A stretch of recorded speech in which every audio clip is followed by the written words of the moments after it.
Ngisacela ukubuza abantu besilisa especially laba esebeshadelwe, laba abahlala ney'nkoduso zabo, uthole ukuthi akasahlala ekhaya, uhlala emzini wakhe ney'ngane zakhe. Ngicela ukubuza ukuthi ukondla umzali, ukunakekela umzali wakho ugcina kusiphi isigaba?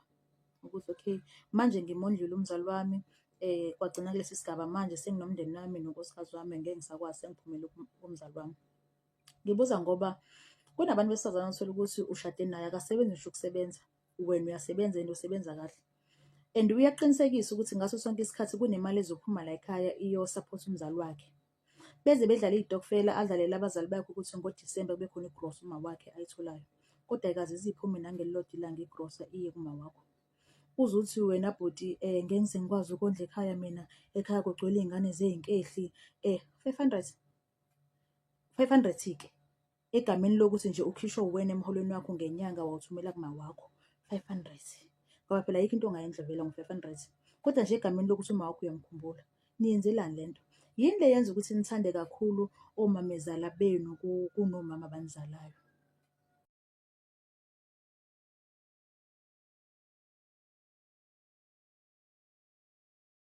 Perfect. Welcome back to Chef This Soul TV News. If you're new, please don't forget to subscribe to this channel and also like this video.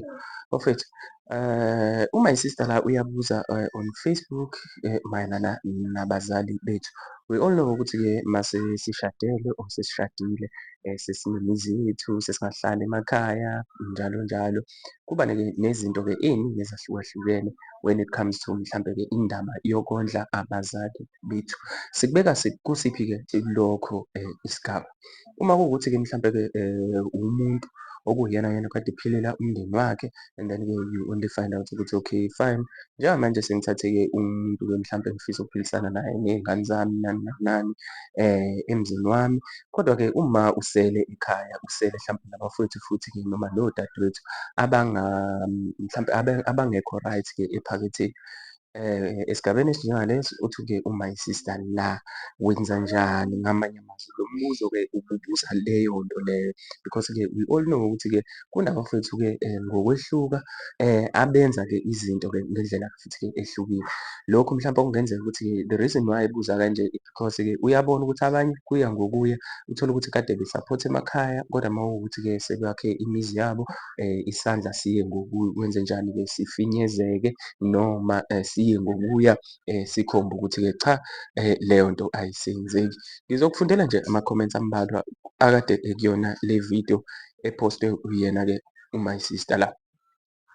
Right, igama lakhe lapha-ke on Facebook, ngibone-ke lapho kuthiwa-ke umuntu oyiphostile le video, I'm not too sure ukuthi uye lo okhulumayo noma omunye kanjani kanjani, kodwa umuntu oyiphostile-ke uMpilo wakwaNxumalo. Lama comments ngiwathatha kuyona-ke leyo video yakhe laphana-ke on Facebook. I'll just read a few and then-ke you tell me what you think on the section down below.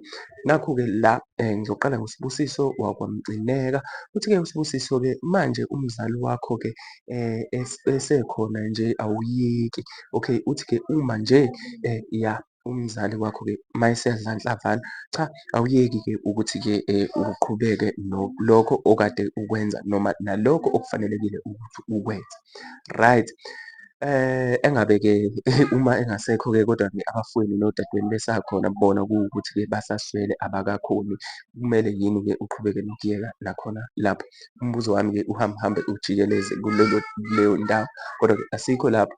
Uma-ke ngiqhubeka nalo daba, ngani zakwethu, ngiya laphana kuMsindisi wakwaSibiya Isibongo. Uthi-ke yena akugcini-ke ngoba ngisho esekwelamathonga uyamenzela-ke isithelo. Nalo-ke futhi elinye iqiniso livela, ngiyithanda kakhulu futhi nayo leyaya ngoba-ke yenza okukhulu kwabanye-ke akade bey'tshela ukuthi-ke umzali umondla mayesaphila kuphela, kodwa cha, hhayi ngoba kunjalo ngempela akulona iqiniso lelo.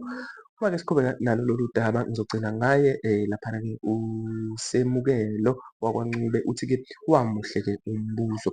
Kunjalo-ke bafowethu, ake ngiwubhekise kuwena lapho ohleli khona ubuka khona le video ukuthi wena ikuphi-ke okucabangayo ngayo le video yakhe lo sisi, noma-ke ngawo lo mbuzo awufakayo kuthina-ke bantu besilisa isikakhulukazi, ngoba ngathi-ke ukuqondiswa kubantu-ke besilisa lo mbuzo.